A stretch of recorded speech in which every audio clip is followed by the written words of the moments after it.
हाय, dream auto house में आप सबको राधे राधे। आज हम बात करेंगे डुप्लीकेट आरसी या स्मार्ट कॉपी यूज्ड कार का स्पेशली।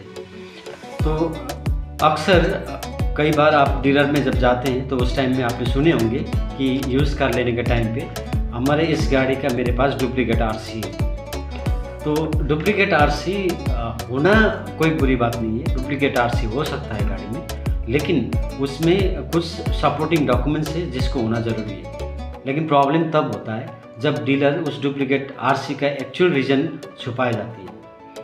तो आइए देखते हैं कुछ पॉइंट्स है, उसको ध्यान में उसके ऊपर चर्चा करने की कोशिश करते हैं और प्रॉब्लम क्या क्या है तो कुछ हम लोग बात करेंगे प्रॉब्लम्स के बारे में। नंबर 1 प्रॉब्लम है, सेलर बोलते हैं कि नहीं डुप्लीकेट आरसी होगा तो कोई टेंशन नहीं है, लेकिन वो आपको डुप्लीकेट आरसी के अगेंस्ट में एक एफआईआर कॉपी होना होता है कि ये आरसी कॉपी कहीं गुम हो गया था तो उसके अगेंस्ट में हमने एफआईआर करवाया है, वो एफआईआर कॉपी उसके साथ अटैच होना होता है। लेकिन अगर एफआईआर कॉपी आपकी उसके साथ अटैच नहीं देता है तो वहाँ पे प्रॉब्लम है। नंबर 2 प्रॉब्लम, डुप्लीकेट आरसी अगर है तो आपको ये पता नहीं चलता है कि उसमें हाइपोथिकेशन है या नहीं है, अर्थात उसमें लोन पेंडिंग है नहीं है, ये सारी चीज़ आपको पता नहीं चलता है। तो इसलिए आपको ये चीज़ जानना ज़रूरी है कि उसका लोन क्लोज़ हुआ है कि नहीं, हाइपोथिकेशन इसका क्लोज़ हुआ है कि नहीं, ये जानना ज़रूरी है।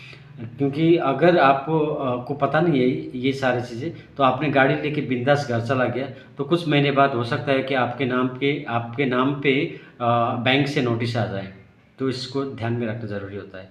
प्रॉब्लम नंबर 3, जब आप गाड़ी निकाल के बाहर जा रहे हो तो उस टाइम में पुलिस आपको ज़्यादा हैरेस कर सकते हैं कि अगर आप डुप्लीकेट आरसी उनको दिखा रहे हैं तो उसको एडिशनल आपको वेरिफिकेशन करवा सकती है, या कई बार अगर पुलिस को ज़्यादा संदिग्ध लगता है तो उस टाइम में आपका गाड़ी सीज भी कर सकती है। तो इससे बचने का कुछ डॉक्यूमेंट्स, एडिशनल डॉक्यूमेंट्स के बारे में जानते हैं, सपोर्टिंग डॉक्यूमेंट्स के बारे में। अगर आपके पास डुप्लीकेट आरसी है तो उसमें आपको एफआईआर कॉपी भी अटैच होना ज़रूरी है कि ये मेरा आरसी खो गया था बोल के अटैच होना ज़रूरी है। उसमें लोन क्लोज़र का बैंक से जो एनओसी है, लोन क्लोज हो गया बोल के, वो पेपर उसके साथ अटैच होना ज़रूरी है। और दूसरा चीज़ है परिवहन, जो गवर्नमेंट का कार का जो वेबसाइट है, परिवहन ऐप के साथ आपका गाड़ी का डिटेल्स मैच होना ज़रूरी है। देखिए, डुप्लीकेट आरसी होना रिस्क नहीं है, लेकिन उसके साथ वेरीफाइड डॉक्यूमेंट्स नहीं होना वो रिस्क है। तो इसलिए आप इस चीज़ के ऊपर ध्यान रखिए। इसी तरह के इन्फॉर्मेटिव वीडियो देखने के लिए हमें फॉलो ज़रूर कीजिएगा।